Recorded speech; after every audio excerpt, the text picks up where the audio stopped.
introducción a la psicología.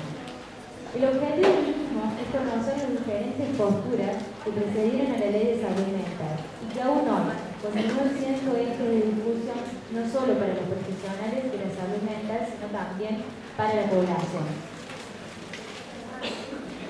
Queremos brindar nuestro agradecimiento al presidente del Colegio de Psicólogos de la provincia de Córdoba, Jorge Cáceres, a la decana de nuestra facultad, Claudia Perpomian, y a la Secretaría de Asuntos Estudiantiles de la Facultad de Psicología, quienes, de una forma u otra, hicieron posible la creación, difusión y promoción de este debate.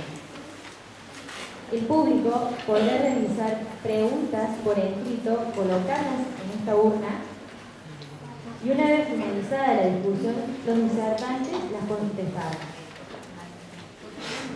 En el siguiente debate disertarán 3 profesionales quienes muy gentilmente aceptaron la invitación de dar a conocer su punto de vista sobre la ley de salud mental. Ellos son la señora Elba Mozo, docente jubilada de nuestra casa. Fue profesora titular de la Cátedra de Psicología Sanitaria B de la carrera. Le pedimos un fuerte aplauso al auditorio.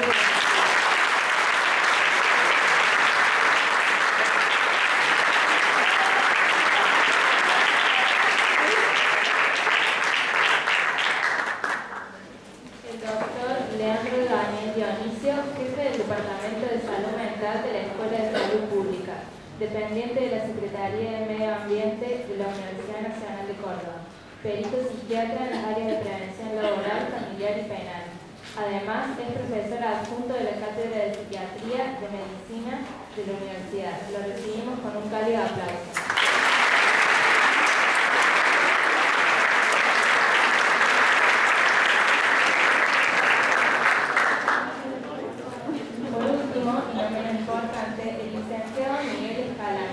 Coordinador de la maestría en salud mental que tiene nuestra facultad, junto a la Facultad de Ciencias Médicas.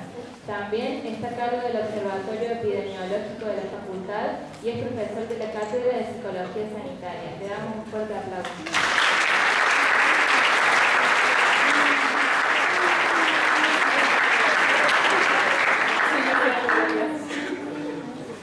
Para poder llevar a cabo el debate, cada disertante tendrá 10 minutos para exponer su postura sobre la Ley de Salud Mental número 26.657.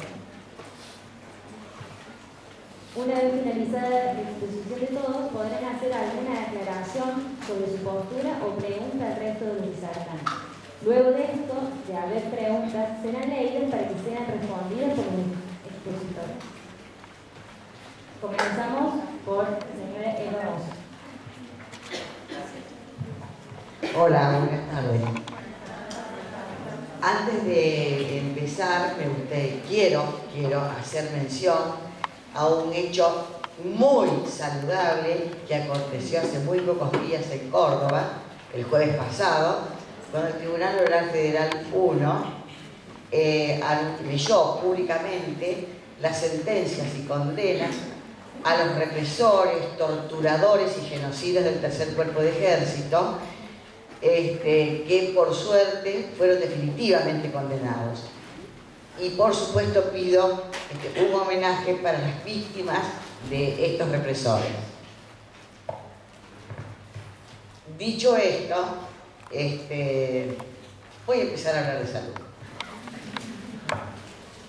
Dije que era un hecho muy saludable porque por fin nos sacamos un fantasma. Ya sabemos, sin lugar a dudas, quiénes fueron los asesinos y ya sabemos que fue posible condenarlos. Que nosotros no tenemos por qué seguir siendo víctimas de ellos, de su recuerdo, de su pasado. Y eso nos hace sanos. Eso nos da la posibilidad de libertad, nos da la posibilidad de vivir tranquilos, de proyectar. Creo que ese es el mayor signo de salud que podemos encontrar.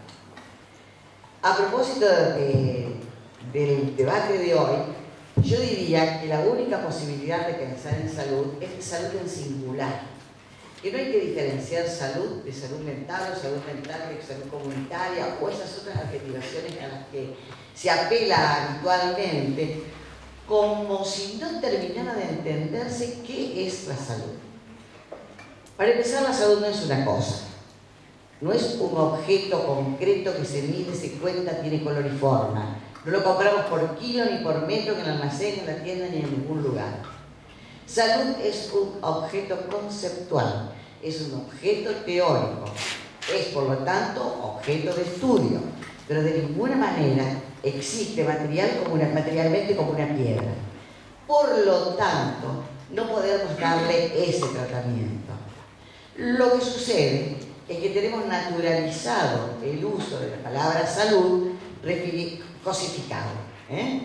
Y la cosificación de salud fue el efecto sumamente intencionado del mercado.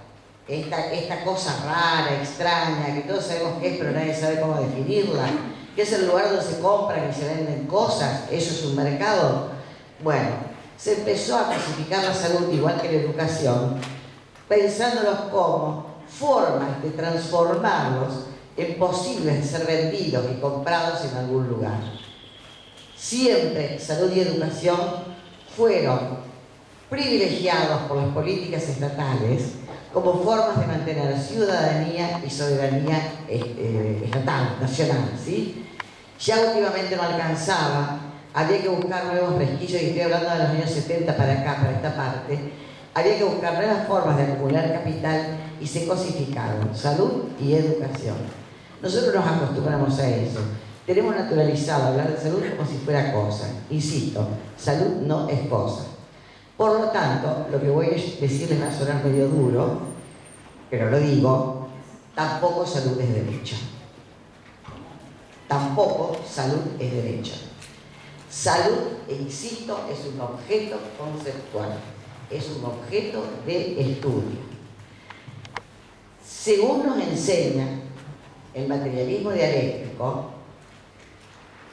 la salud y la enfermedad son pares opuestos, contradictorios en la vida de los sujetos, y que como tales están en lucha permanente, dando lugar esta lucha a un movimiento que se desarrolla a lo largo del tiempo, que vamos a llamar vida, la vida hasta la muerte.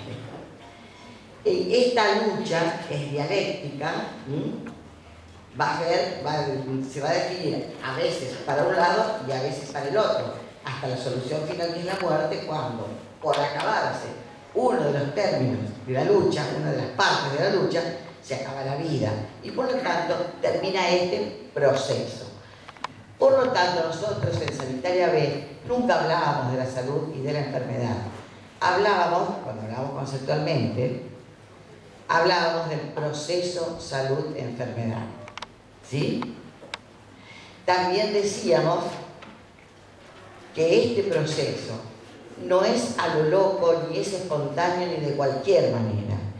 El proceso de salud-enfermedad es diferencial en los sujetos, y en los sujetos individuales y en los sujetos colectivos, según la posición social de los sujetos, según su ubicación en el orden productivo. No se enferman de la misma manera, ni mueren ni viven de la misma manera sujetos que tienen resueltas todos sus problemas, digamos, y que tienen recursos para resolverlos, si es que no están resueltos, que a aquellos que están en otra condición. Digamos, proceso de salud de enfermedad es diferencial entre ricos y pobres. En realidad, en el marxismo diríamos según las clases sociales. ¿Sí? El proceso de salud de enfermedad de los proletarios no es igual que el de los burgueses. ¿Hasta acá voy siendo clara? Bien. A partir de esto, es que entonces estamos pensando en que el proceso de salud de enfermedad está sometido a múltiples determinaciones sociales. ¿Qué significa esto? Que los muchos acontecimientos que se cruzan en las vidas de los sujetos a lo largo de la historia, insisto, según su posición social, van también a darle una variación a este proceso de enfermedad. Por eso, aunque todos estemos expuestos a las mismas condiciones y posibilidades de enfermarnos, Algunos nos enfermamos y otros no. ¿Sí? Porque si no, estaríamos hablando de fatalidad. Y la fatalidad para el materialismo dialéctico no existe. La realidad siempre es posible de ser cambiada. Entonces, insisto, no voy a hablar de salud mental. Creo que no existe salud mental. Creo que existe salud. Creo que salud no es cosa, por lo tanto no es derecho. Creo que es un proceso digno de ser estudiado teóricamente. No solo por la medicina y o la psicología, sino por todas las ciencias, o todas las disciplinas, mejor dicho. La ciencia es una, las disciplinas son muchas. Hoy por hoy, para hablar del proceso de salud-enfermedad, tenemos que apelar a la filosofía, tenemos que apelar a la física, a la química. Entonces, no podemos pensar en un objeto unidimensional y mucho menos patrimonio de una disciplina científica. De todos modos, rescato y digo que fue pertinente, y yo aplaudí y abracé la idea de salud mental cuando me enteré de cómo emergió y las condiciones de emergencia del movimiento de salud mental allá en Europa, al finalizar la Segunda Guerra Mundial, por los años 45, 46, 50. Ese fue el periodo de emergencia del concepto y del paradigma de salud mental. Y era un paradigma que emergía demandando desesperadamente, dramáticamente, paz, tranquilidad. Querían terminar con 50 años de guerra por los cuales se había atravesado Europa continental, que había sido el principal escenario de las dos guerras mundiales, del fascismo, del nazismo, de la Guerra Civil Española. Tuvieron 3 generaciones que vivieron en guerra. Su vida cotidiana eran las bombas y los invasores. La tranquilidad del hogar no existía. Vieron que uno llega a casa y dice, por fin, qué tranquilidad. Me doy un baño, descanso, hasta mañana no me entero. No, allá no era posible. Y en aquel momento no sabían cuándo cayó una bomba sobre la casa. No sabían cuándo rompían la puerta y entraban los invasores para comerse la comida, violar a sus mujeres y matar a sus hombres. Eso era la vida cotidiana de los europeos en el continente durante casi 50 años. Imagínense cuando terminó la guerra, cómo vivía esa gente. Y el psiquiátrico que se correspondía a ese modelo de vida era el psiquiátrico de la opresión, de la humillación, del sometimiento, del impedimento de la libertad. Era necesario buscar una forma distinta de pensar al loco y a la locura. Y por supuesto transformar las instituciones del tratamiento de la locura. En esta idea de dignificar a la persona, reconocer la identidad del loco, devolverle la libertad, tratarlo como persona, es que se recuperan los derechos del hombre y del ciudadano que habían sido dictados allá en la Revolución Francesa, a fines de 1700, que lo va a tomar Naciones Unidas y va a elaborar la Declaración de los Derechos Humanos. Esta es una de las vertientes que da lugar a la emergencia del movimiento de salud mental. Otra fue el psicoanálisis. Psicoanálisis que tenía la virtud de ser terapéutico con la palabra. Destituía el chaleco de fuerza, destituía los baños fríos. ¿Perdón? ¿Está? Bueno. Muchas gracias por su postura. Disculpe.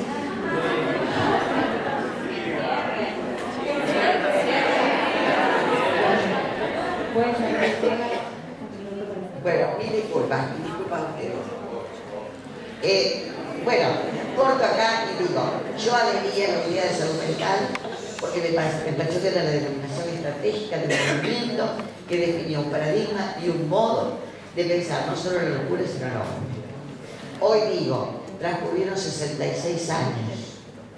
Pasaron muchas cosas que no se las puedo contar, se las cuento otro día. Pasaron muchas cosas.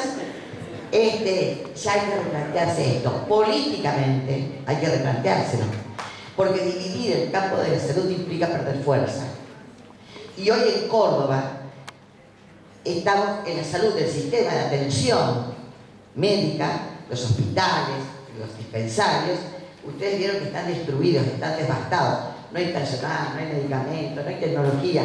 Es decir, si seguimos dividiendo salud orgánica por un lado, salud mental por el otro, esta batalla se pierde. Por lo tanto, digo, estratégicamente, políticamente, basta de dividir. Conceptualmente, insisto, la salud es una sola. El movimiento de medicina social latinoamericana nos enseñó que epistemológicamente podemos hablar de una salud única, que es esto del proceso salud-enfermedad que más o menos les enuncié.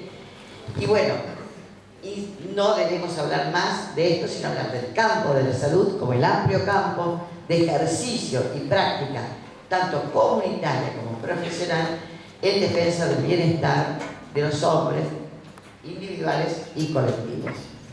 Muchas gracias.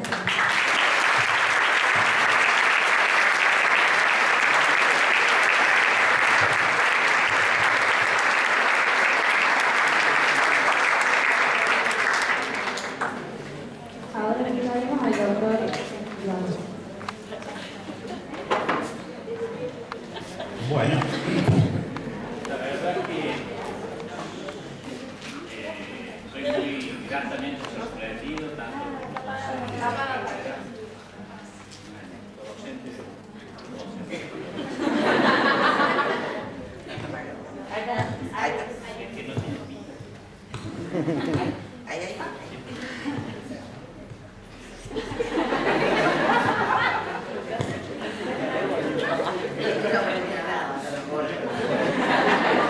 ¿Me escuchan de todos modos?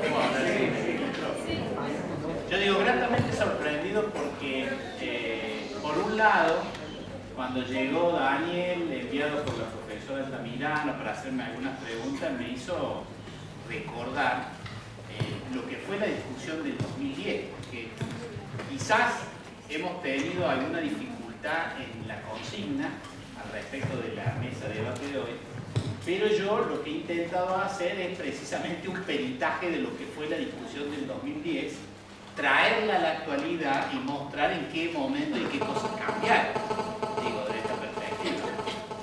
Digo esto porque, para que ustedes se ubiquen, bueno, yo en ese momento era presidente de nuestra asociación local.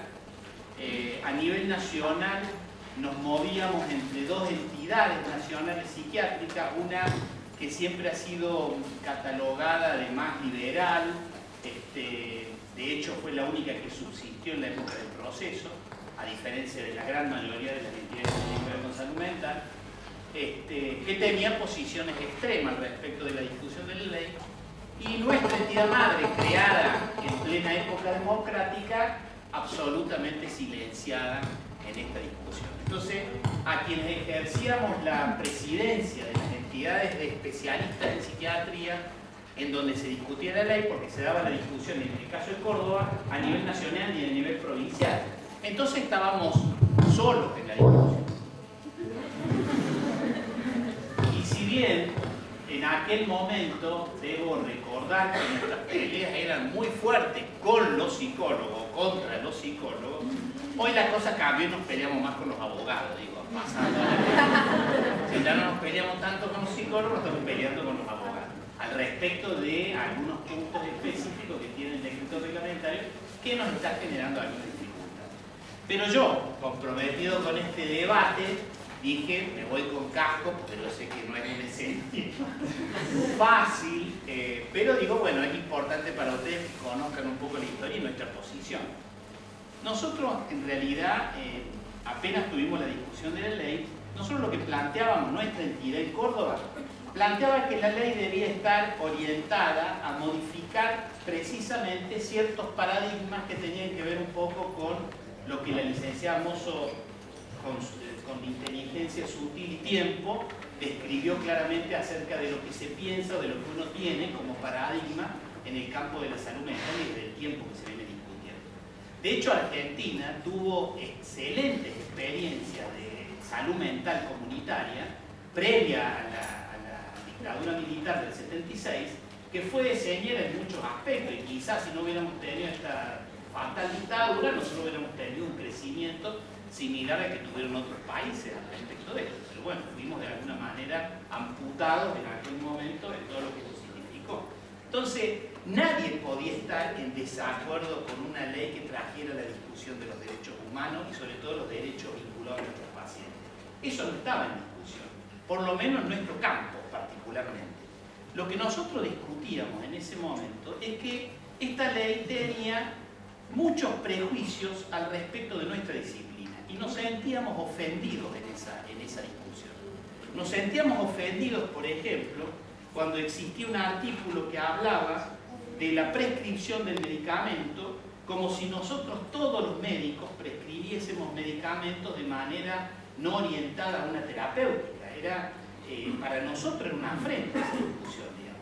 Y yo traje los papeles del 2010 porque trató de recordar cuál era el problema, pero en esto precisamente nosotros decíamos que en general estábamos todos de acuerdo con que la ley, y que debía ser una ley de salud mental, y precisamente focalizar en esa discusión, adoptar paradigmas en el campo de la salud mental, discutir lo de los derechos, pero no meterse en los procedimientos terapéuticos, digamos, porque ahí seguramente no íbamos a tener buena sintonía, y de hecho me tocó en ese momento ser uno de los discutidores con la Comisión de Salud en Córdoba de lo que esto significaba para nosotros los psiquiatras particularmente. De hecho nos llevó a la discusión incluso de las incumbencias profesionales, porque ustedes sabrán que frente a la ley nuestra incumbencia, nosotros tenemos la incumbencia de grado, cuando nuestra disciplina es una disciplina de posgrado. Entonces nosotros estamos desde aquel tiempo tratando de sintetizar. Hay un avance ahora en La Pampa, por ejemplo, leyes de incumbencia y psiquiatría. ¿Por qué nosotros no tenemos ley de incumbencia y psiquiatría? Y la especialidad de la psiquiatría no es lo mismo que cualquier otra especialidad médica. No podemos ser generalizados en el campo médico tan fácilmente. Entonces, artículos como el que le decía, después respecto de la internación, nos ofendía también porque la ley menciona que el médico puede o no estar presente, digamos, cuando nosotros creemos que la internación es un acto eminente en este médico, digamos, y no podíamos no estar presente, máxime cuando, incluso hasta el día de hoy, no se han modificado estas pautas de carácter penal o civil al respecto de lo que significa una internación o una externación de un paciente. ¿Qué creíamos nosotros? Sí, que por ejemplo, todas nuestras entidades habían adherido a lo que fue la Declaración de Caracas, que de alguna manera fundamenta precisamente la discusión de la ley, al respecto de que lo que nosotros debíamos erradicar eran las prácticas asilares, que muy bien lo describía la licenciada Mozo, porque digo, las prácticas asilares no responden solamente a una cuestión institucional, también responde a los modos en que la sociedad toma la enfermedad mental. No es solamente erradicarla de una institución, sino erradicar prácticas culturales, digamos, que tienen que ver con aislar, con segregar, con usar incluso con fines políticos, como en alguna época se usaba, digamos. Hay películas de esto que son interesantísimos verlas, lo hizo Mussolini con una de sus parejas, que la recluyó prácticamente en una estructura asilar para sacársela de encima, digamos. Entonces nosotros estábamos en ese punto absolutamente de acuerdo, digamos, que eso no era parte de nuestra discusión.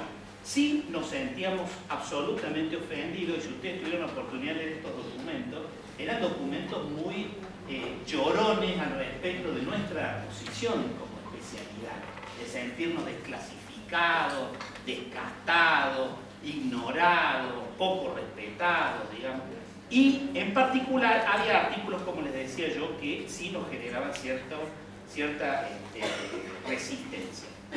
Por ejemplo, se confundía para nosotros lo que es la salud mental con la enfermedad mental. Porque digo, si uno va a trabajar, por ejemplo, en una ley de salud mental y hablamos de derechos, digamos, y conceptualizamos a la salud mental como un proceso determinado por componentes históricos, sociológicos, antropológicos, que de alguna manera lo planteaba la licencia, estamos hablando de salud mental.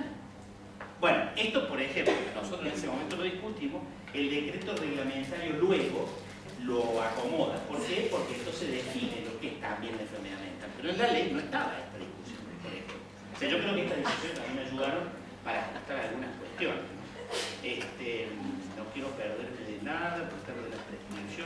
Bueno, la internación también decíamos que la internación se plantea como un recurso terapéutico restrictivo, cuando en realidad para nosotros es un recurso terapéutico adecuado a determinadas situaciones o condiciones del proceso de la enfermedad.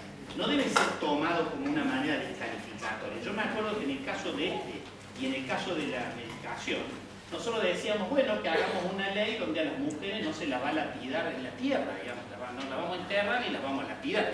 Pero ¿cómo va a decir? Bueno, pero es que es lo mismo, digo, porque si ustedes me están diciendo que el medicamento se usa generalmente como un recurso, digamos, de pérdida de libertad, que no tiene nada que ver con la terapéutica, es como decir que la psicoterapia se usa con fines exclusivamente de manipulación. Entonces, no era lo mismo, no sé si se entiende, yo estoy tratando de traerle el contexto de aquel momento.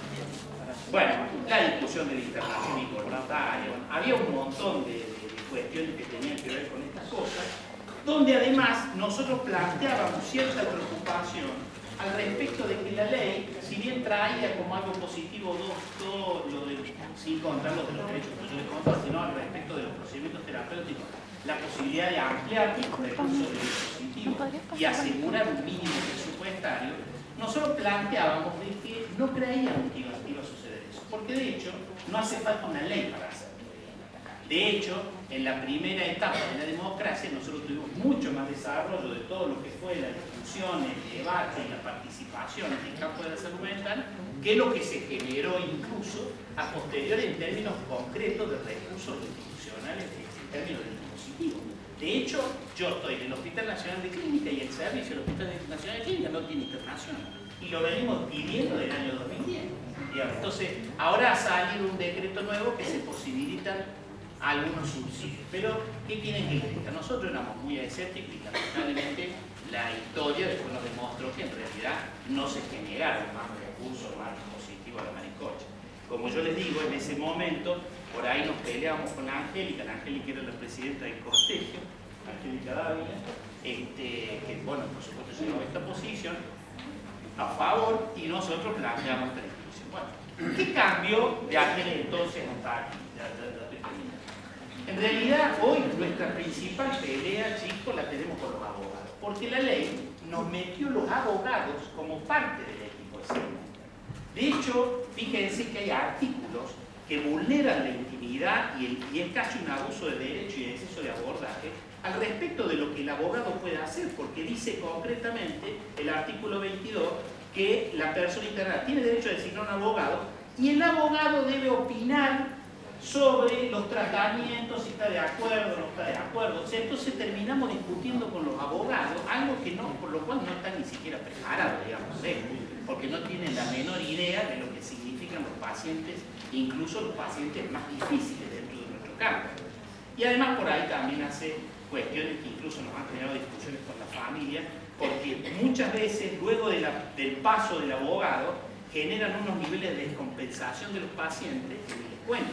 Entonces, para volver a lograr meterlos en la dinámica, digamos, institucional, no es nada fácil y hay ciertos conflictos con la familia. Bueno, hoy, por eso les digo, fundamentalmente estamos discutiendo el decreto reglamentario. Para nosotros la ley ya no es nueva ley, la ley ya existe, pero que trajo cambios positivos en términos generales.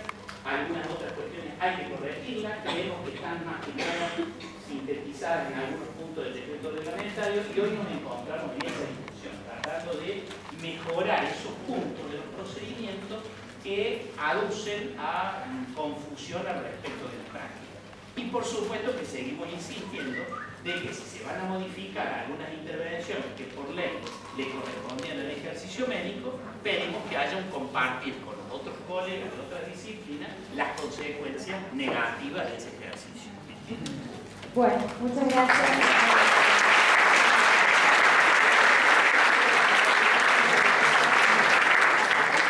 Por último, vamos a escuchar al licenciado Miguel Chala. Todos buenas tardes y muchísimas gracias por esta invitación y la buena onda de poder participar en estas actividades que me parecen sumamente constructivas, no solamente por la experiencia, sino por esta idea de debatir, ¿no? Es decir, de ver estas distintas alternativas o visiones que tienen algunas cuestiones que están vinculadas a todo el proceso que los van a acompañar durante estos 5 años que ustedes van a estar cursando esta carrera. Y parece bueno que esta instancia se empiece a dar desde el inicio, ¿no? Desde ese punto de vista, reitero el agradecimiento de participar. Bien, en realidad es muy interesante porque estoy muy tentado, tengo una gran tentación a responder a una cosa y responder a otra en términos generales para poder poner otra postura, otra mirada acerca de esto. Trataré de esas cosas, de poder tratar de sintetizar 5 minutos y 5 minutos. Simplemente para agilizar el debate, nada más. Yo diría que, en principio, la ley de salud mental, primero hay que entender la ley de salud mental como una lucha dentro del campo específicamente de la salud mental. Esto quiere decir que no solamente reafirma el concepto, no solamente abstracto, sino práctico, porque desde el punto de vista nuestro, digo, los que estamos y nos interesamos y nos ocupamos del campo de la salud mental existe. De ninguna manera solamente en un concepto, sino que es una realidad, se vive y se siente. La salud mental es así. Desde este punto de vista, creo que el llegar desde el punto de vista político, llegar a la promulgación de la ley y a todo el proceso de construcción, que fue uno de los ejemplos democráticos en este país, de poder, en tanto que la ley, como ustedes sabrán, ha sido promulgada con la amplia mayoría, creo que la unanimidad de los diputados fue votada a favor. Eso ha sido posible porque ha llevado un proceso de construcción, de participación de la gran mayoría de los actores sociales que estaban involucrados en esta problemática. Digo, primer punto. Esto nos pone en un lugar donde empieza a visibilizarse la problemática. Para nosotros, cuando lo que viene a darnos la ley es a instituir derechos y obligaciones. Esto es un punto de partida que no teníamos. Durante muchísimos años nosotros carecíamos marcos referenciales en términos de pacientes y en términos de trabajadores del campo de la salud mental. Es decir, navegábamos en un barco sin timón y sin rumbo. Entonces, las prácticas y las políticas en salud mental estaban a la deriva. Creo que lo que viene a instalar la ley es un punto, simplemente, y un pequeño horizonte donde uno puede o no transitar un camino. Eso es un punto de partida y que visibiliza y le da importante. Nosotros, para la política en términos nacionales, para la salud en términos nacionales, la salud mental no existía. No figurábamos en ningún lado. Nosotros no teníamos ni siquiera una institución o un dispositivo, sino que no había dirección, primero. Había un departamento que fue cambiando a través de la historia, y durante el proceso que vieron los compañeros, desapareció. Es decir, que pareciera ser de que no existía. Pero la problemática del sufrimiento psíquico sí existe y es algo que nos moviliza. Entonces, creo que ese punto, desde el punto de vista político, ha sido una cosa sumamente importante. Más allá de lo que las cuestiones técnicas que incorpora y pone a la luz las cuestiones vinculadas a los derechos, también me parece sumamente importante, y esto hacía referencia a Elba al principio, es la idea del cambio de paradigma. ¿Por qué es tan importante una ley? Esta ley, a la cual nosotros hemos defendido, hemos construido y hemos participado en su construcción, porque nos instituye otro paradigma, otra mirada, otro modelo de pensar la relación usuario-paciente, paciente-prestador, el nombre que se le quiera dar. No solamente desde esa perspectiva, sino desde la perspectiva epistemológica, hasta este modelo de poder construir este saber en salud o salud mental. Digo, este lugar que pone al usuario en otro lugar que no existía, que lo pone en un lugar de derecho y de obligaciones, creo que para nosotros es fundamental para emprender un camino diferente y empezar a construir un camino a lo que supuestamente deberíamos llegar a la propuesta que presenta Elba en términos de que en algún momento tendríamos que hablar de salud y no tendríamos que hablar de salud mental y salud, como si fuesen cosas que no son dos cuerpos separados. Es decir, esta idea del paradigma disyuntivo, esta idea del paradigma que separa de la ley, lo que creo que intenta es visibilizar y poner un lugar en todo eso. Otro de los rasgos fundamentales que me parece que la ley, y aquí es donde se siente tan ofendido mis amigos, es que la ley nos equipara interdisciplinariamente, disciplinariamente. ¿Qué quiere decir? Que lamentablemente, desde el punto de vista político, esto de que hablamos de los modelos hegemónicos no es un mito, es algo que se transfiere a la realidad, se transfiere a no solamente los aspectos teóricos, sino los aspectos prácticos asistenciales. Es decir, pensar la salud y la salud mental desde una perspectiva, eso está claro para todos nosotros. Lo que viene a instaurar la ley es decir de que en el campo de la salud mental no dice que la psiquiatría está mal, no existe o no debería existir. Simplemente viene a decir que además de la psiquiatría existe la enfermería, existe la psicología, existe el trabajo social, existen las disciplinas que se ocupan de una problemática que es interdisciplinaria. Esto, por supuesto, que a los dueños de la salud mental les dolió mucho.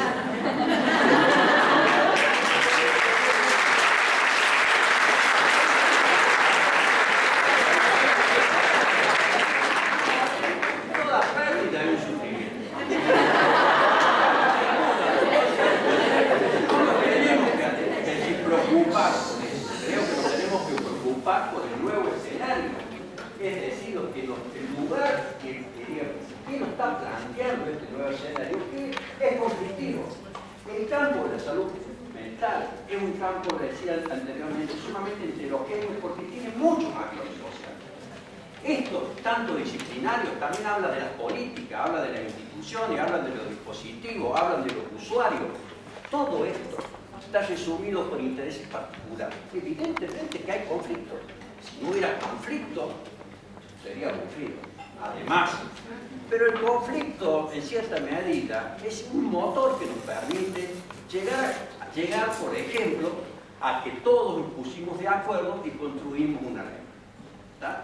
Y eso fue en el debate, en el cual participamos en ese debate con posturas diferentes. Bien, simplemente quiero tomar ese punto porque me parece interesante no particularizar en los aspectos técnicos. Digo, porque el problema de la internación no es un problema de que se sientan ofendidos los compañeros psiquiatras en términos de que perdieron la hegemonía de la firma. Es decir, ¿qué dice la ley? Que además del doctor, tengo que estar yo. Eso dice la ley. No tiene que estar solo él, no debe estar solo él. También puede estar, no el psicólogo, puede estar un trabajador social. Eso es muy importante, es decir, creo que esto es cuestiones, por eso es que hay que hacer una mirada y una lectura amplia de la ley. Seguramente vamos a encontrar aspectos que no nos agradan o aspectos que son borrosos, pero digamos, la única forma de que nosotros modifiquemos esta ley es que la pongamos en práctica. Es decir, el uso y abuso de la ley nos va a permitir a nosotros ver las fortalezas y las debilidades para poder construir. Seguramente que ya vamos viendo muchas debilidades, algunas, y seguramente vemos que hay ciertas fortalezas. Pero me parece que hay que transitarla porque, vuelvo a repetir, nosotros a partir de la ley se instaura la salud mental en la Argentina en todo sentido. No solamente en el sentido técnico, sino en el sentido de los derechos, en el sentido de los profesionales, en el sentido del usuario, en el sentido de la formulación de las políticas. Es decir, hay antes y un después, y no solamente un después, que el después tiene parámetros con los cuales nosotros tenemos que atenernos. Y la ley, fundamentalmente, no solamente se refiere al campo público, que es una cosa sumamente importante, sino también al campo privado. ¿Qué quiere decir? Que aquí nadie puede hacer lo que se le da la gana en términos de, por ejemplo, seguir creando instituciones monovalentes o psiquiátricas lo que nombre que quisiéramos poner, sino que tiene que respetar y atenerse a la ley. Ese marco regulatorio es sumamente importante, aunque después de algunos, vuelvo a repetir, siempre, si a vos te dicen, señor, usted tiene este límite, seguramente no le va a dar. Pero me parece que tiene su justificación.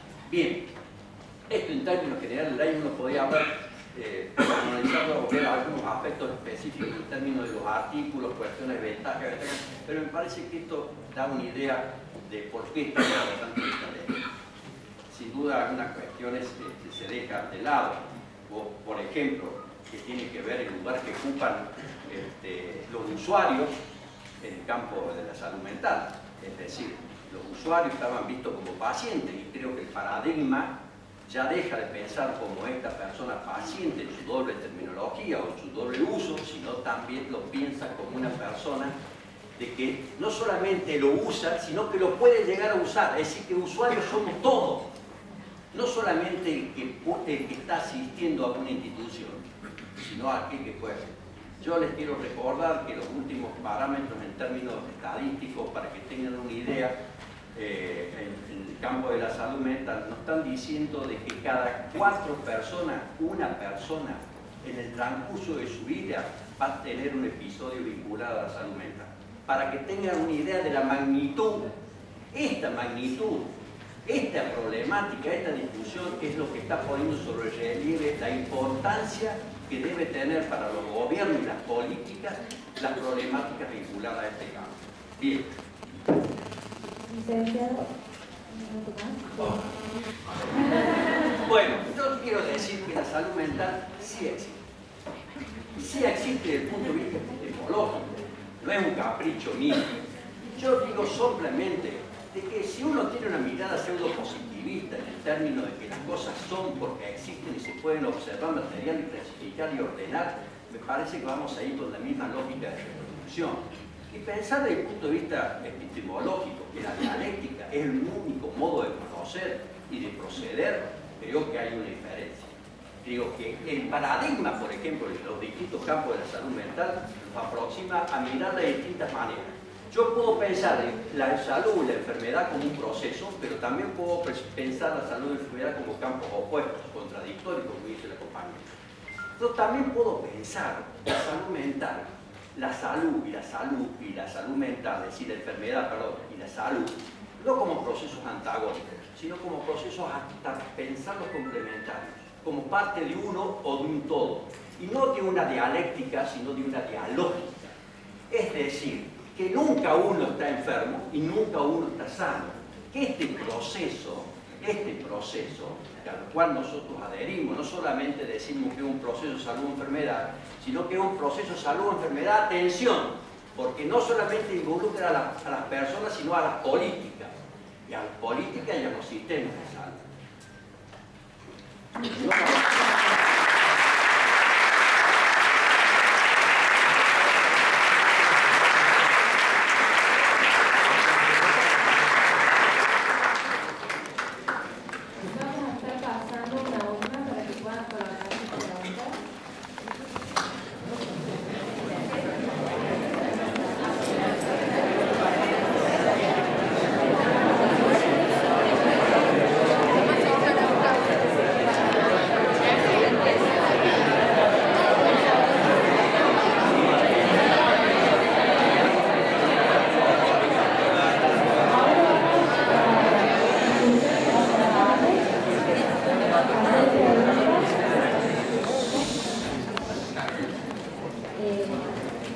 Profesora Mozo, si puede ser amable de hacerle una pregunta a cada uno, si tiene preguntas.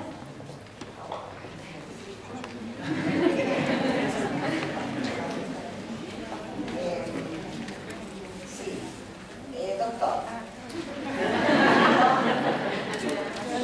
Usted dijo que no estaba bien que los abogados estuvieran presentes al momento en algún caso de entrevista con el médico y un paciente, ¿sí?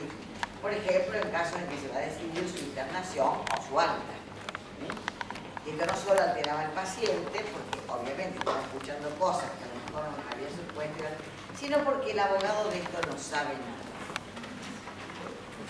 Y yo pregunto, ¿y los psicólogos, médicos y demás que se lanzaron a elaborar esta ley, qué saben de jurisprudencia o de leyes o de abogacía? ¿Cómo osaron meterse en un campo que no le era propio?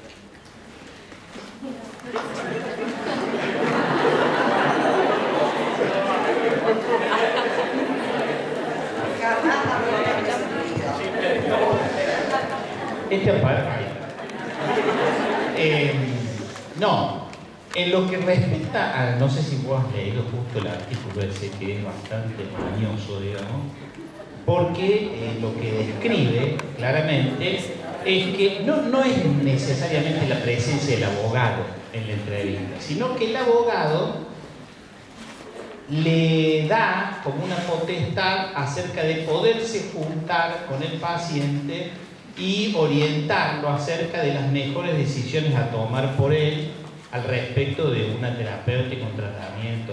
Bueno, quizás yo estoy contaminado, no te olvides que lo mío fundamentalmente es el peritaje y yo sé lo que es lidiar con los abogados. Por eso decía que antes me peleaba con los psicólogos, ahora me peleo más con los abogados. Porque el abogado, digamos, no tiene un montón de elementos que nosotros, que formamos parte del abordaje en el campo de la salud, tenemos en cuenta. El abogado, por ejemplo, de hecho, no puede ejercer prevención nunca, porque si no hay hecho contundente no actúa. Nosotros tenemos que actuar antes de que el hecho ocurra, o sea que tenemos que interpretar, cosa que el abogado no hace. O lo hace de manera particularmente difícil. Entonces, lo que se está viendo en este punto es que los abogados se meten en la discusión terapéutica, concretamente, y en muchos sentidos generan incluso conflictos, no solamente con los profesionales de la salud, sino con las familias, porque ponen en discusión, digamos, como si fuera el que tiene que tomar la decisión, ¿no es cierto?, la problemática concreta. Y si bien yo creo que está hecho con un espíritu, digamos, de defensa del derecho, en este campo, al no tener esa preparación, porque los abogados pululan por todos lados, y plantean cosas además, los médicos, los psiquiatras, la matrícula nuestra cada vez estamos ahí, cada vez menos. No, yo creo que acá, como dijo Miguel, me parece que hubo un movimiento de muchas entidades, muchas asociaciones que veían en la promulgación de esta ley una conquista, ¿no es cierto?, que tenía que ver con años de lucha histórica al respecto de esto, y avanzaron en ese sentido, no en la redacción, porque la redacción no nos olvidemos que le hicieron los legisladores, no le hicimos nosotros. Es más, se tomaron modelos internacionales, se discutieron, pero la redacción específicamente no la hizo ninguna entidad. Las entidades aportábamos, discutíamos, había cosas que no nos gustaban, cosas que nos gustaban. Pero bueno, en el debate nosotros podíamos hacer eso, no terminábamos redactando. Hubo sí varios anteproyectos, uno de los mejores anteproyectos, por ejemplo, en Córdoba particularmente, fue el de la Mesa de Derechos Humanos y Salud, que finalmente no se lo consideró porque no había entrado por ningún bloque político, digamos. No se lo consideró, después tomaron algunos puntos, me acuerdo que en esa época debatíamos sobre estas cuestiones.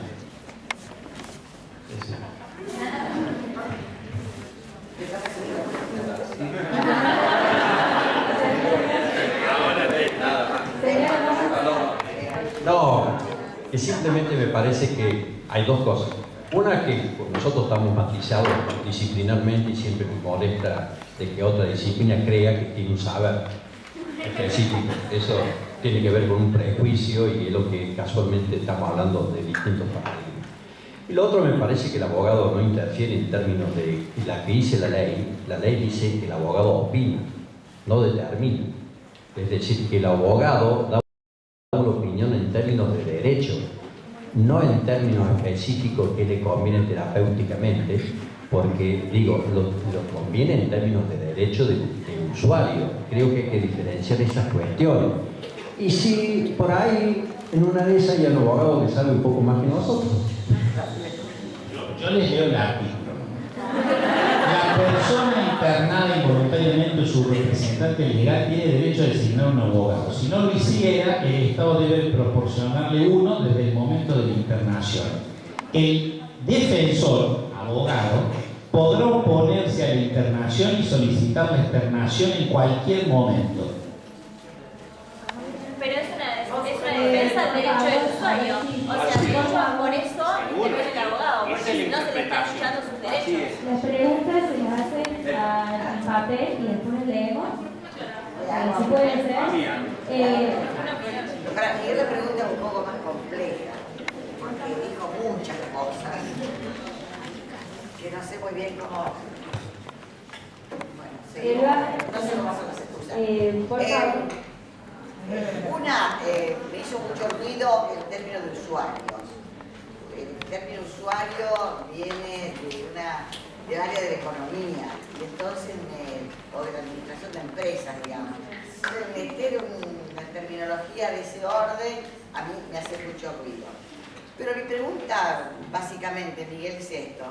Desde aquella fortísima denuncia que Foucault hizo de la medicina y justamente de la psiquiatría, que al sujeto lo escindían, ¿no? Poniendo por encima del cuello todo lo que correspondía a la psiquiatría y por debajo del cuello a la medicina orgánica, y lo denuncia fuertemente porque esta excisión del sujeto produce problemas y no soluciones.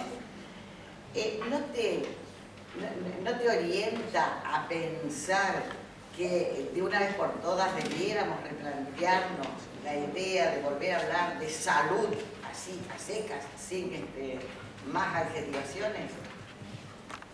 Bien, en relación a lo que pueda parecer el término de usuario y la connotación que pueda traerle, es una tecnología que tiene que ver con que en esta idea de pensar los nuevos modelos, las nuevas formas, los nuevos paradigmas, entender el usuario como alguien que participa no en términos de paciente, sino ni tampoco en términos de enfermo, sino en términos civiles.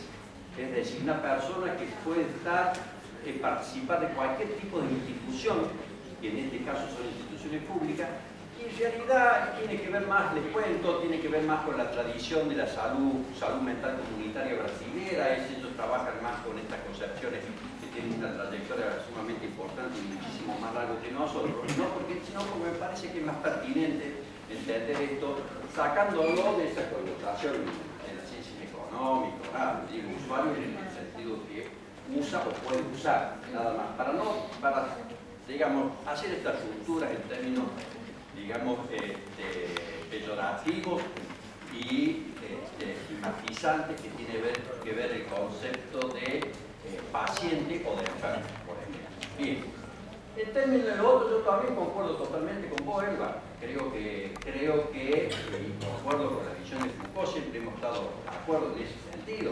Es decir, creo que desde el punto de vista filosófico siempre he tenido la postura, digamos no apuesto al dualismo de Descartes, mucho menos. Pienso que tiene que ver con esta idea de superar esa instancia y evidentemente la mirada compleja desde un paradigma tiene que ver con la superación de estas instancias, que es la dicotomía o la disyunción, pensar las cuestiones en términos compuestos.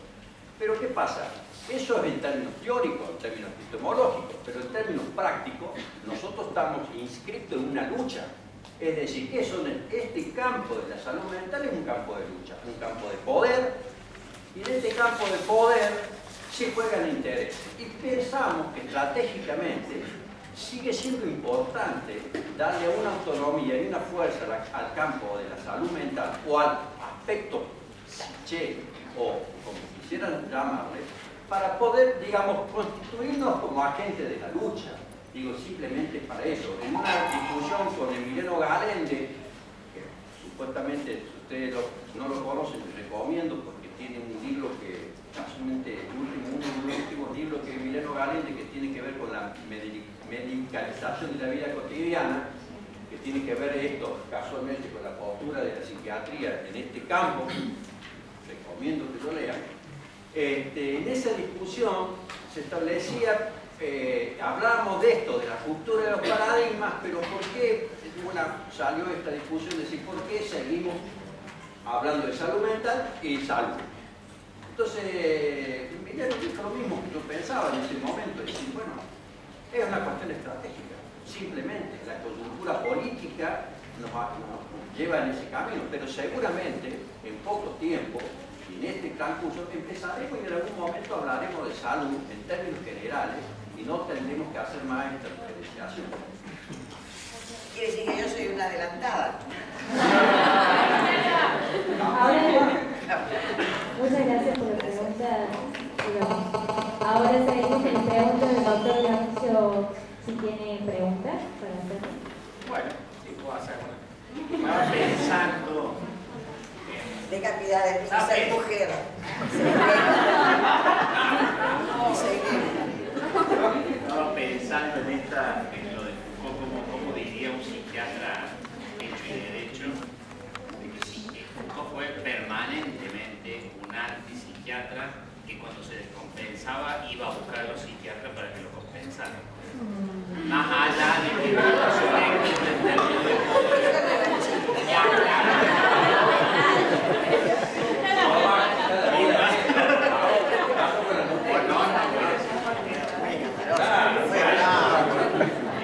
yo lo que tengo es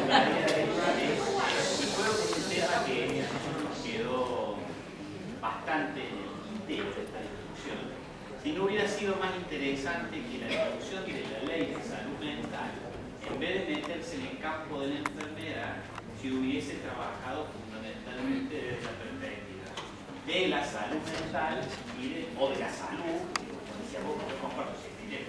De hecho, hoy creo que esa discusión está saldada porque hasta los propios organismos internacionales están hablando de que hablar de salud y hablar de salud mental. Entonces eso me parece que ya acabó. En alguna época no teníamos, hoy las estadísticas nos meten en todos los temas que tienen que ver con la cáncer y epidemiología mundial. Entonces yo digo, no hubiera sido lo mismo discutir la ley de salud mental desde la perspectiva de todo lo que significa salud mental, bienestar, relaciones saludables, y trabajar sobre esa perspectiva asegurando los derechos de los pacientes, pero no metiéndose en la cuestión de la perspectiva de diagnóstico y fundamental. Y lo que hubiera sido, quien lo sabe, ¿no? No fue. Yo no estuve en el proceso de elaboración de la ley, con la discusión y tampoco en la redacción, pero me imagino que además de los grupos que participaron de esto, debe haber habido algunos lobbies para que la ley no saliera, ¿no? Particularmente de parte, creo yo, de las clínicas y sanatorios privados, ¿sí? Que se oponían, como pasó en Río Negro, como pasó en otros lugares, a la no apertura de nuevos hospitales monovalentes. Otro de los lobbies que seguramente se hicieron fue de la industria farmacéutica, porque al denunciar o cuestionar por lo menos el rol del médico psiquiatra como medicador, ¿no? Nada más, está poniendo en juego, está poniendo en duda, mejor dicho, el uso de los medicamentos. Y la industria farmacológica, ustedes saben, en el mundo es la segunda en importancia después de la industria armamentista. Entonces me parece que ahí debería haber habido. Y esas cosas debieron haber estado previstas probablemente en la ley. Pero insisto, no sé lo que pudo haber sido, yo no participé de ello. Creo que las mismas dificultades que uno puede hipotetizar para la redacción de la ley deben ser las que ahora están poniendo, como está de moda decir, palo en la rueda, sí, con globitos amarillos. Están poniendo palo en la rueda para que la ley no se haga efectiva. Se me ocurre que algo de eso hay. ¿Alguna pregunta más, doctor? ¿Cómo? ¿Alguna pregunta más? A Miguel. A Miguel. ¿Qué cambiaría de la ley ahora? Cambiaría de la ley. Sintético. En principio, hoy no cambiaría nada. Porque, vuelvo a repetir, porque la ley primero se tiene que ejercer. Es decir, hay cosas que todavía no se han implementado y están, ustedes saben que es todo un proceso. Es decir, ustedes saben que la ley prohíbe la nueva creación de hospitales psiquiátricos, por ejemplo. Y también la ley establece a nivel nacional un presupuesto mínimo. Yo les pregunto a todos ustedes si tienen idea de cuál es el presupuesto en salud mental. El presupuesto en salud, por ejemplo, para que tengan una idea. ¿Alguien tiene una idea? ¿Saben cuánto es el presupuesto de salud mental del presupuesto de salud de la provincia de Córdoba, por ejemplo? No, la ley establece que debería vincularse a las recomendaciones de OPS y OMS, entre el 6 y el 10%. Es decir, ¿ustedes saben cuál es el presupuesto de Córdoba de la ley de salud mental? Bueno, yo les voy a contar. La media del presupuesto en Argentina en salud mental del presupuesto de salud es de 2,4% del presupuesto de salud se destina a salud mental. Hay provincias que tienen el 0,7%, hay otras provincias que tienen el 2%, hay otras provincias que tienen el 4%. Córdoba y Buenos Aires tienen los presupuestos más altos del país. Córdoba llegó a tener el 6,7% del presupuesto de salud mental, de salud. ¿Qué significa eso?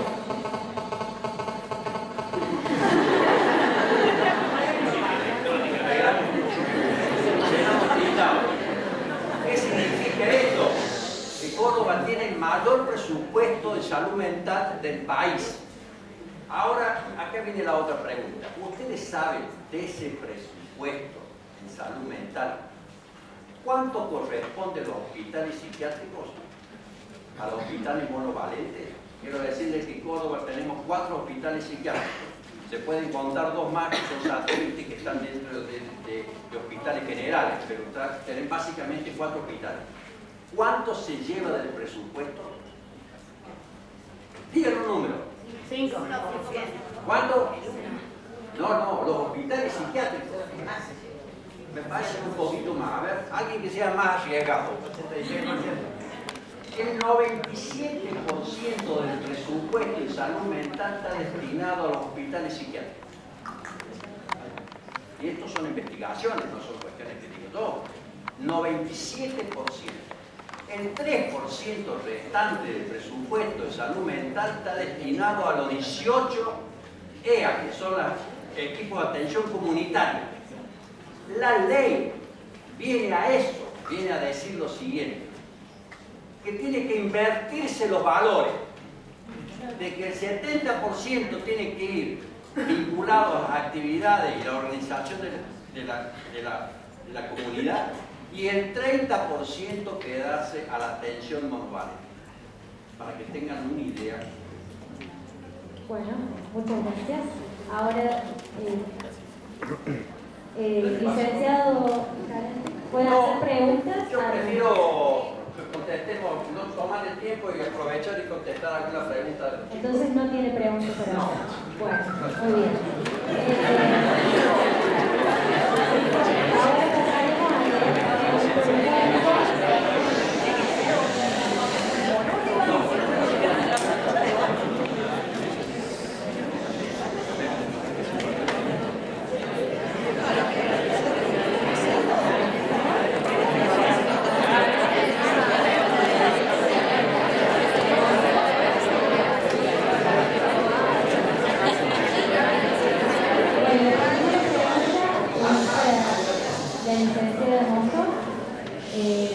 una pregunta del público.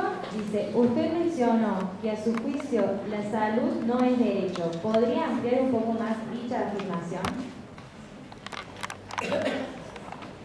Sí, cómo no. Yo estaba pensando, o mejor dicho, lo comenté antes, que salud es un objeto conceptual, es decir, es un objeto de estudio, es un objeto teórico, no es cosa.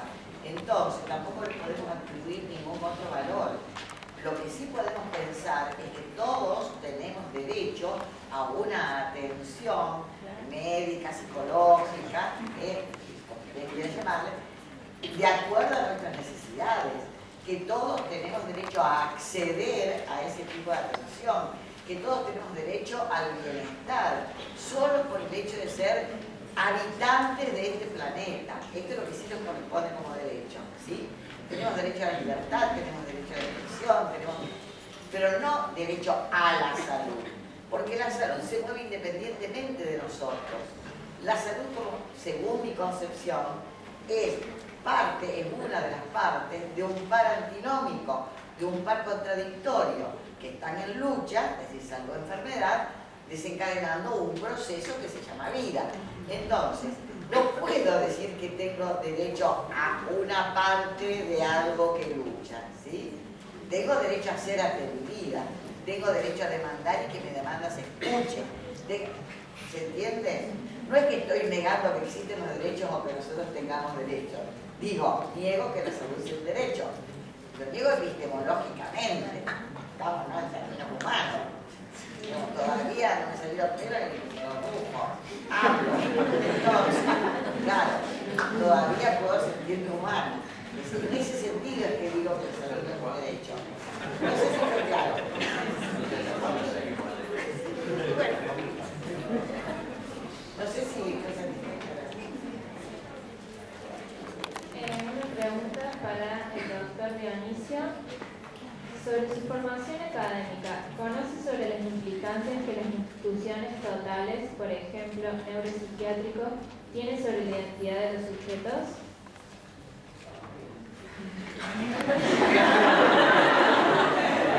¿Podría responder la pregunta que te hicieron a ella? No, digo, en ese punto no logro comprender específicamente a qué se refiere.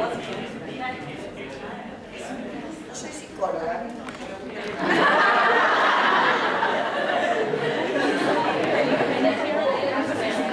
El efecto de las instituciones totales sobre la identidad. En realidad, yo diciendo... pero yo digo, quiero aclarar una cosa. Primero, que me encanta el planteo de Elba en la primera pregunta, porque, ustedes lo deben saber, el derecho a la salud fue un derecho primero liberal. Los liberales del siglo XX, cuando planteaban el derecho a la salud, no terminaban garantizando nada. Fueron los socialistas los que avanzaron y dijeron, no es derecho a la salud, es derecho al acceso a la salud. Y ese fue el gran cambio. Digo, esto fue al respecto de pero digo, al respecto de lo que dice, yo creo que efectivamente las prácticas asilares, reitero, hechas en ese establecimiento o en un establecimiento general o en cualquier establecimiento donde se ejecuten prácticas asilares, en donde se interna la gente sin ningún sentido, en donde se interna crónicamente, en donde no hay ningún tipo de terapéutica, no hay diagnóstico y por supuesto termina anulando la identidad del sujeto, eso no me cabe duda, digamos. Yo no creo que esto ocurra en la Argentina del siglo XXI, porque hay otros movimientos sociales, hay una ley, o sea, hay un montón de cosas que han cambiado. Yo no creo que estemos en la peor época, digamos, de nuestra historia. Muy por el contrario, creo que se han avanzado en ese punto, se ha avanzado bastante y esto ya no es tan así, digamos, en absoluto. Yo creo incluso, por eso les decía que para mí lo que significó el suicidio del 76 nos cortó toda una trayectoria y una historia de crecimiento y debate que lo pueden contar los colegas. Yo era más chico, no soy tan viejo. Conozco gente que vivió esa época y bueno, y era una época de mucha riqueza cultural, de identidades, de lucha, de utopía, y bueno, y no hay bueno, que yo lo situaría incluso entre el 68 y el 76, no me quedaría solo con sí, pero no un suicidio. Bueno, una masacre. No, lo que pasa es que la sociedad no acompañaba la posición extrema de él. Pero no te olvides que había empezado el peronismo. Volvamos al tema. ¿Podríamos apagar los celulares con algunos porque están haciendo interferencia de desconecte?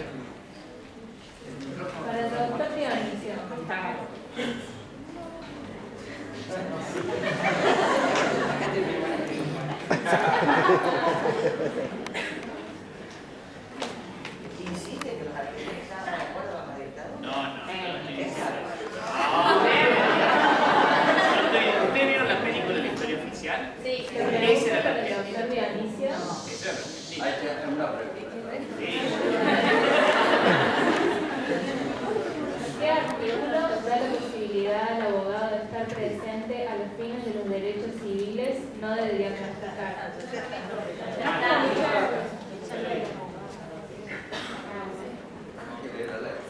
Bueno, para el licenciado Escalante, con respecto a la ley de salud mental, ¿cree haya una formación acorde a la misma para docentes del campo, más específicamente de la Facultad de Psicología? ¿Cuáles serían las probables soluciones? Todo esto tomando en cuenta que nuestra formación como futuros licenciados continúa tendiendo a patologizar y estigmatizar. Particularmente por lo que yo sé actualmente, en términos curriculares, no hay nada que esté, digamos, que pertenezca así, digamos.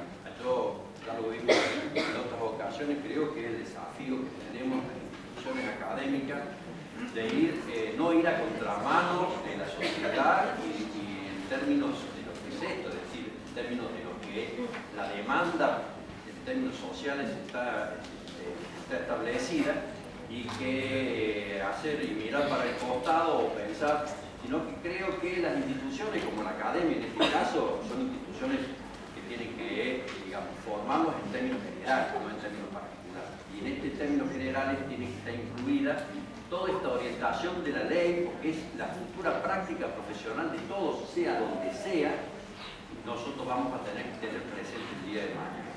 Entonces me parece muy importante que sea, por lo que sé, justo en la materia nuestra, es una de las pocas materias que está incorporada a la currícula, en alguna parte del programa está la ley, tenemos prácticos vinculados a eso, pero me parece que tenemos que hacer el esfuerzo de, sé que hay alguna discusión en términos de la institución para, digamos, creo, para orientarnos hacia ello, de poderlas incorporar en términos de una asignatura que nos vincule a poder, digamos, tener claro. Me parece que es un punto esencial. Muchas gracias. Ahora, para cerrar un poco el debate, queremos entregar un presente a cada uno de los disertantes a modo de agradecimiento y para que tengan un recordatorio del debate.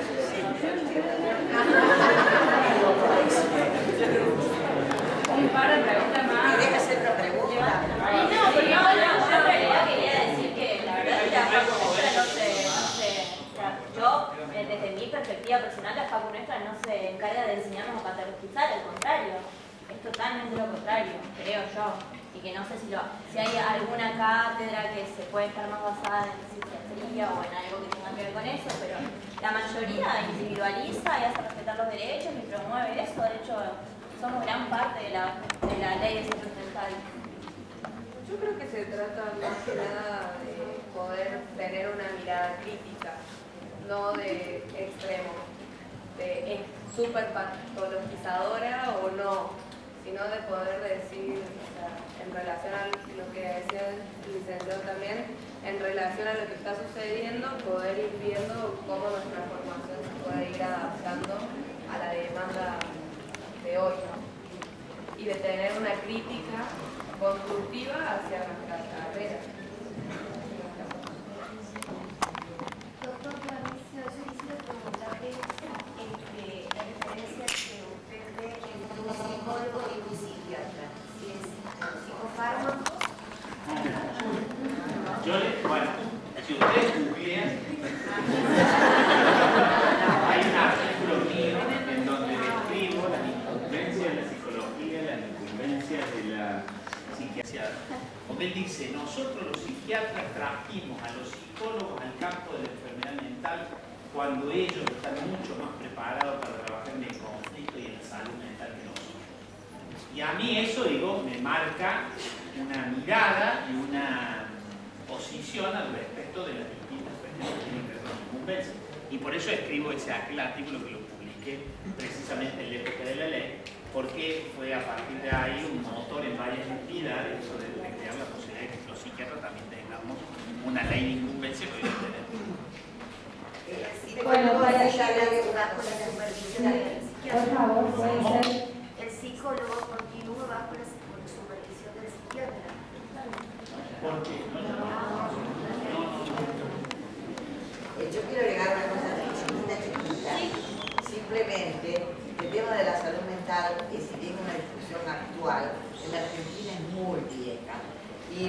lleva a los años 50, cuando Mauricio Goldenberg introdujo, ¿sí?, una nueva forma de pensar al loco y justamente su tratamiento, influido por el psicoanálisis que él había conocido en sus viajes por Europa.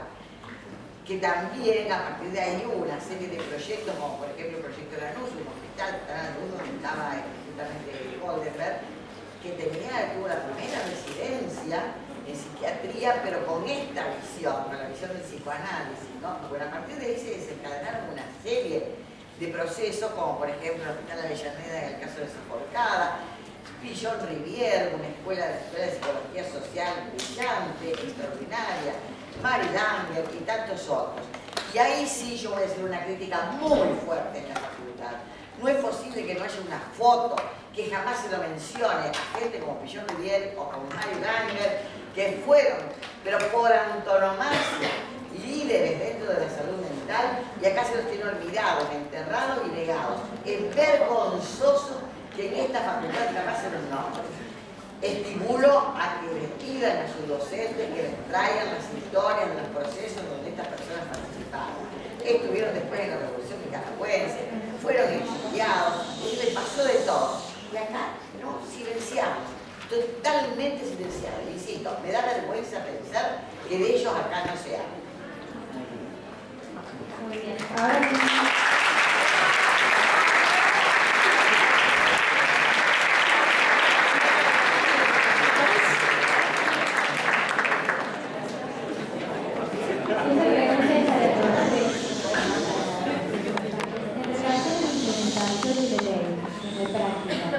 ¿en qué cuestiones creen que se han avanzado y que todavía hacen falta trabajar? Perdón, para mí, para tres. En relación a la implementación de la ley en la práctica, ¿en qué cuestiones creen que se ha avanzado y que todavía hace falta trabajar?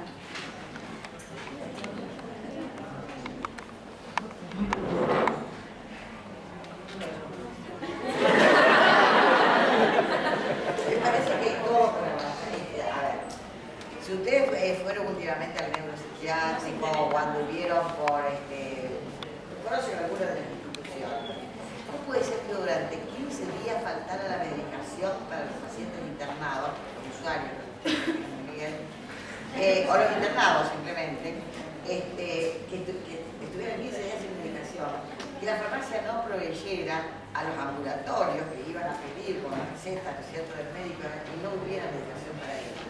Hasta comida les faltaba.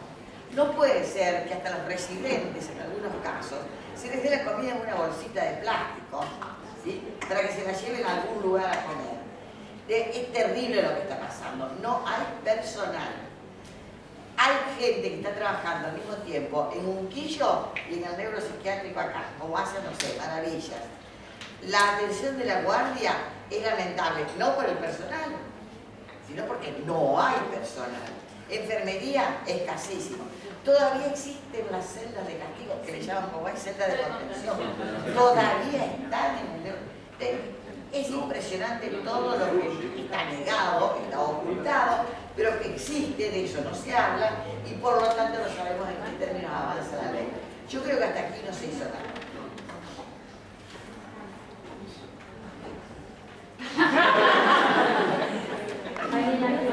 Yo creo que se puso en discusión el tema. Bueno, en verdad que uno siente que no se avanzó por lo que se plantea como propositivo, pero uno no puede dejar de pensar de que la ley puso en discusión, hizo visible la discusión de la salud mental.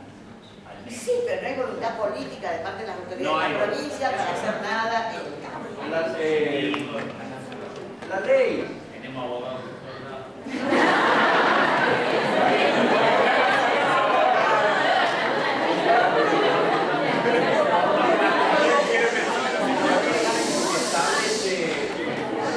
La ley establece los enunciados en términos de filosofía, en términos de valores, en términos de lo que prioriza, en términos de lo que se entiende por dónde se deberían formular las políticas. El otro proceso que sigue a continuación es formular las políticas. Las políticas tienen que ver fundamentalmente con elaborar un plan. No hay ley que si no tiene un plan que se puede implementar. Está clarísimo. Yo les pregunto a ustedes cuál es el plan provincial de salud mental. Les desafío a que averigüen. Yo no les voy a decir. Ustedes averigüen si existe un plan y de qué se trata el plan y si está acorde. Es un trabajo práctico. Si está acorde de aplicación de la ley. Exactamente. Yo creo que hay que separar dos cosas. Una es la política en términos gubernamentales, en términos de lo que es el Estado, y otro es este campo general, donde también está el Estado, pero que también están los trabajadores del campo de la salud. Yo creo que del campo de los trabajadores de la salud mental hay un gran esfuerzo. Casualmente, en estos días, el primero, que pasó mañana, está la idea de una reunión que hemos sido invitados a participar para la creación de un órgano de control sobre la aplicación de la ley de salud mental en la provincia de Córdoba. Y yo les aclaro, ¿quién lleva adelante esa iniciativa? ¿El Estado? Son los trabajadores fundamentalmente y los usuarios, porque los usuarios están participando de estos procesos. Así que me parece que, bueno, que hay que seguir trabajando en esa orientación y que hay que seguir exigiendo porque ya está establecida la ley en donde están los derechos. La ley nos permite a nosotros asociarnos con el abogado para que el abogado impide al gobierno a respetar la ley. Es así.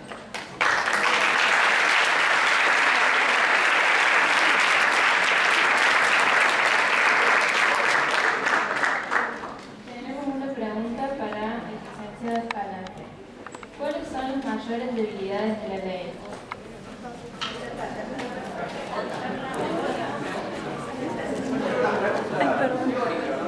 Uno no puede saber. Digo que no, a mí me puede gustar o no, pero me parece que no tiene que ver con la debilidad. Sé que ha sido un momento, ha estado todo dirigido hacia ustedes en torno a preguntas en esta facultad que todos por ahí tienen otra ideología. Mi pregunta en sí es a la formación de la psiquiatría hoy.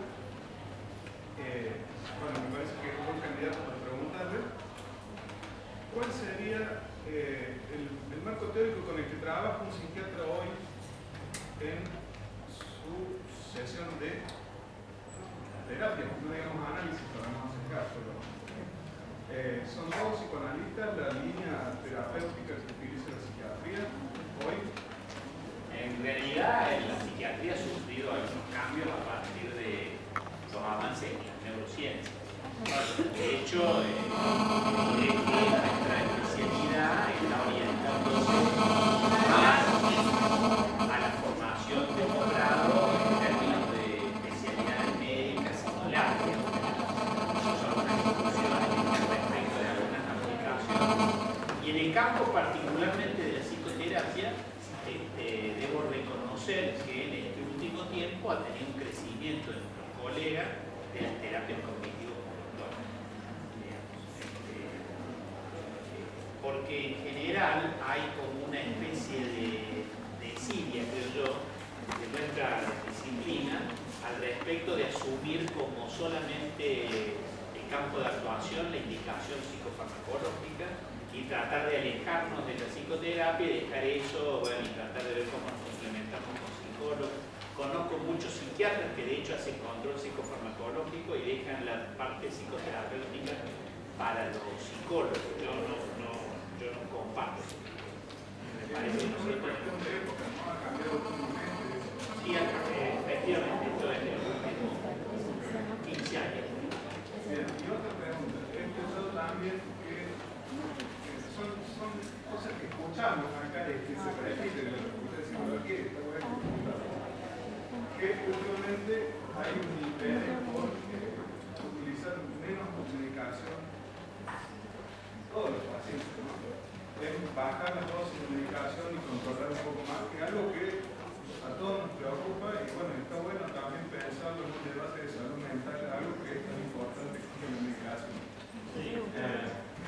efectivamente eso, en realidad hoy si uno hiciera un estudio profesional, yo no tengo resultados concretos, pero sí les puedo asegurar que el tema de la psicofarmacología hoy pasa mucho más por otras especialidades médicas que por la psiquiatría. Y ese es un tema de alto riesgo, porque no todos tienen, obviamente, la comprensión de los efectos de, digamos, de distintos tipos de fármacos y la interacción incluso que tienen. Pero además, digo, una cosa es que el psicofármaco te ayude a estabilizar para producir las intervenciones psicoterapéuticas más adecuadas y ayudar a que ese sujeto tenga una vida mucho más plena, digamos, a medicar frente a cualquier síntoma, porque pareciera incluso en algún momento nosotros vivimos esto de la supermedicación de lo sintomático cuando hay procesos vitales que tienen que cursar con dolor, con tristeza, que no por eso te quedas antidepresivo, ansiolítico porque no dormís bien. Me parece que eso efectivamente ha habido un cambio.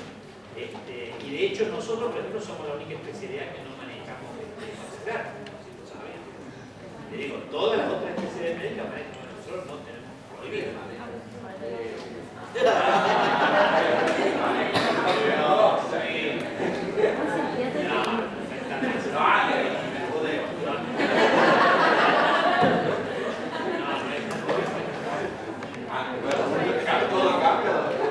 Pero bueno, a mí me parece muy interesante lo que ustedes hacen porque me están dando una idea para hacer lo mismo porque yo estoy a cargo del posgrado de psiquiatría y voy a hacer lo mismo, le voy a decir a Patricia, porque me parece que es interesante esto de poder conocer lo que hace la otra disciplina, ¿no? Y cómo es la duda, digo, nosotros a veces la emergencia nosotros nos mantiene una permanente angustia de que no se olvide que la emergencia es un tema, digo, en medicina, la respuesta que a veces no te da tiempo ni siquiera reflexionar, vos sabés que te da responsabilidad de actuar y bueno, me parece que por ahí hacer estos encuentros y mostrar lo que hacen otras disciplinas enriquece mucho la posibilidad de campo interdisciplinario. Que es un campo, digo, claro, que más allá de la ley, que es un campo que en el caso de la salud mental tiene su historia. Nosotros no venimos, no es que nos han juntado lo de la ley ahora, no. Esto, como dijo, cuando vos hablas de orden, de todo lo que ha significado, digamos, mucha gente, yo tuve la oportunidad de conocer en México, como Beatriz Aguad, gente que fue activa, participante de estos cambios, no vinieron por la ley, tenían un montón de años. Son el antecedente de la ley. Claro, son antecedentes.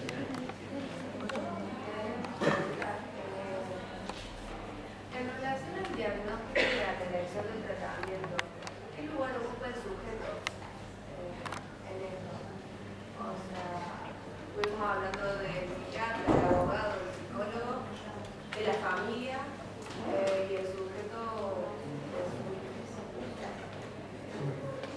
Según usted, ¿qué lugar ocupa en el? Sí, yo creo que el sujeto tiene que ser un activo partícipe de la discusión terapéutica, no sé si de yo por lo menos digo creo que y porque en el diagnóstico vos requerís mucha técnica, entonces no es lo mismo discutir con otro miembro del equipo. A mí me pasa a veces, yo fundamentalmente lo que hago es diagnóstico, y en nuestros equipos tenemos psicólogos, digamos, en donde la discusión del diagnóstico no es un tema menor, porque el psicólogo trae por ahí mucho más información en lo que es el análisis de personalidad, digamos, y eso nos ayuda mucho a entender algunos procesos patológicos que no es lo mismo sin ese conocimiento que tiene el psicólogo y la destreza para poder encontrar en el sujeto de ejemplo de personalidad que a los psiquiatras nos cuesta más. Y esto de esa, por lo menos a mí, es una riqueza que me da a la hora de discutir el diagnóstico final al cual tenemos que arribar. En ese diagnóstico, el sujeto, en mi criterio, no entra. Lo que sí entra, y debe entrar, ¿no es cierto?, es la discusión de la intervención terapéutica. No solo el sujeto, porque a veces el sujeto por sí mismo no está en condiciones a veces de poder llevar solo un tratamiento, sino que requiere de un acompañamiento familiar, digamos, o de una serie de relaciones que uno tiene que evaluar, incluso en el momento del diagnóstico, que a veces en otras especialidades médicas esto no se da en el campo nuestro, que es fundamental, porque nosotros sabemos lo que significa las simulaciones de suicida y los riesgos que eso nos lleva, digamos, si no somos capaces de hacer un buen diagnóstico, además de cuidado de este sujeto, ¿no es cierto?, que se va a matar si no hacemos las cosas que se deben hacer. Entonces me parece que, por eso digo que en el caso del diagnóstico, yo no me imagino al sujeto participando en el sentido de cuál es el diagnóstico. Pero, por ejemplo, la intervención, en la sí, internación, sí. y la internación, por ejemplo, Sí, también, sí. Lo que pasa es que ahí hay que discutir a veces con el grupo familiar cómo se lleva adelante. Puedo decir, por ejemplo, ha pasado, yo por ejemplo, por una cuestión de norma, nunca perito en contra de un colega. Pero yo he tenido pedidos de juicio de mala praxis a colegas, por ejemplo, que en vez de hacerle firma en la historia clínica a la familia de que se llevaban el paciente con intento de suicidio a su casa porque creían que lo iban a contener mejor que en la institución, después terminan con un juicio de malpraxis, digamos, y por supuesto el hilo más corto se corta por capaz que el residente o el pobre chico que no hizo en el registro de historia clínica, se lo va a llevar la familia, bueno, contestan de acuerdo, papá, y se chupa de un juicio de malpraxis, digamos, por la muerte del paciente. Acá una cosita que me parece interesante vinculado a eso porque tiene que ver con la ley. Otra cosa que nos aporta la ley, que dice la ley, que tiene que ver en referencia a esto, es decir, a los modos particulares donde uno debería abordar la problemática. Lo que la ley tiene que instaurar también es que trata de sacarle la hegemonía de ciertas medidas o de pensar, y hay acá viene una discusión sumamente interesante que tiene que ver con el modelo clínico. Es decir, todo tiene que ser visto y tratado clínicamente. Es posible pensar la atención desde otra perspectiva que no sea clínica. Digo, son interrogantes muy interesantes porque usted está al inicio, uno pareciera ser que la clínica vinculada a la asociación del diagnóstico es la línea lógica del trabajo en el campo nuestro, en el campo de la psicología. Sin embargo, lo que está sobre la mesa y sobre la problemática es que este nuevo paradigma empieza a vincularse de que el modelo clínico es un solo tipo, es un modelo que no se contradice, por ejemplo, a otro tipo de modelo como es el modelo comunitario. Pensar, abordar las problemáticas de salud mental desde una mirada clínica no es lo mismo pensarla. ¿Por qué? Porque define hasta etimológicamente la diferencia hasta el campo de la enfermedad.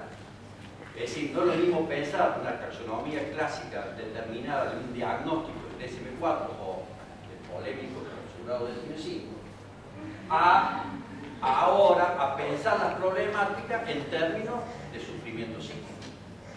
Es decir, nos pone en dos lugares diferentes con dos miradas diferentes. Es decir, una cosa es pensar en esta estructura y otra cosa es pensarla desde las relaciones sociales. Digo, me parece interesante porque esta también es otra discusión que se tiene que dar. Y acá no se pone en pugna el modelo clínico contra el modelo comunitario. Al contrario, todo el mundo tiene derecho y creo que la necesidad de acuerdo a una escucha particularizada a la terapéutica. Pero no significa que no existan alternativas o caminos viables anteriormente o complementariamente a ese desarrollo. Sino, es decir, porque hay otra forma de pensar. Es decir, no necesariamente nosotros pensamos que, por ejemplo, el promedio o la media de las naciones, o por ejemplo, que se calcula, ustedes saben, por ejemplo, más o menos cuál es la media en depresión, cuál es la prevalencia poblacional, cuánta gente sufre de depresión en Argentina. Está bueno, está bueno. Digo, en términos de diagnóstico, las aproximaciones hablan que poblacionalmente estamos hablando de que hay una población que sí está afectada en registro de un 6%. Es decir, 6% de 40 millones de habitantes es muchísima gente. Ahora, pensar que ese sufrimiento solamente puede pensarse o se debe pensar, abordarlo al uno por uno, es una mirada, es un paradigma.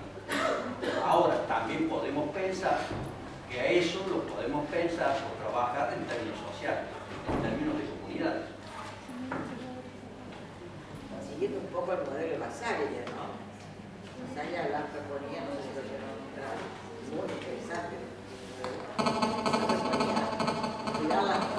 Abrir las puertas, abrir los psiquiátricos, ¿no?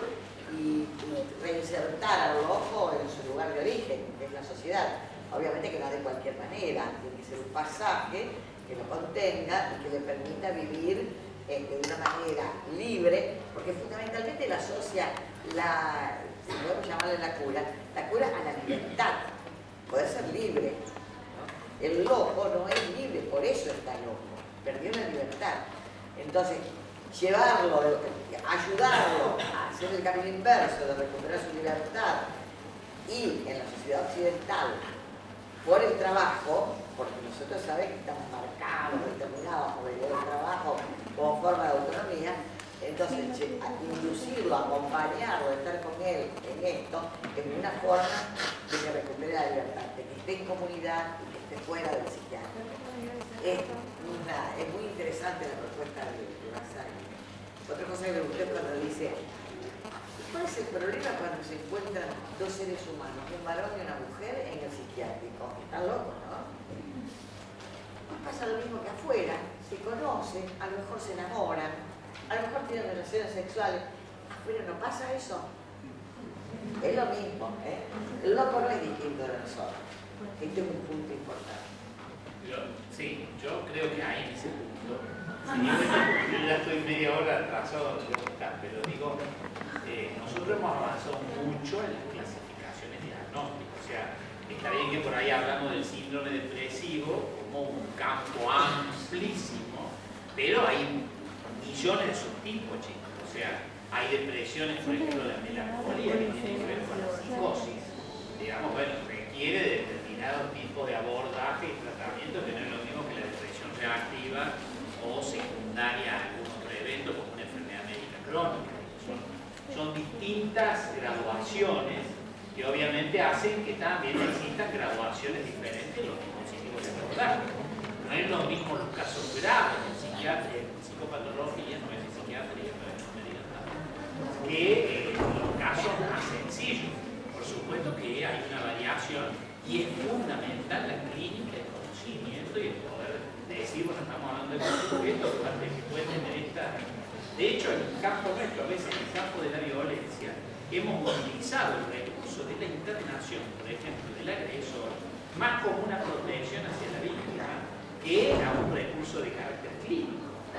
Y esto también es importante que ustedes lo sepan, porque a veces los abogados ahí tienen presos que no hay pruebas, porque vos ves que el tipo si no hace la va a matar, digamos. Entonces, bueno, y a veces se han generado internaciones con esta Bueno, muchísimas gracias por la exposición. Para finalizar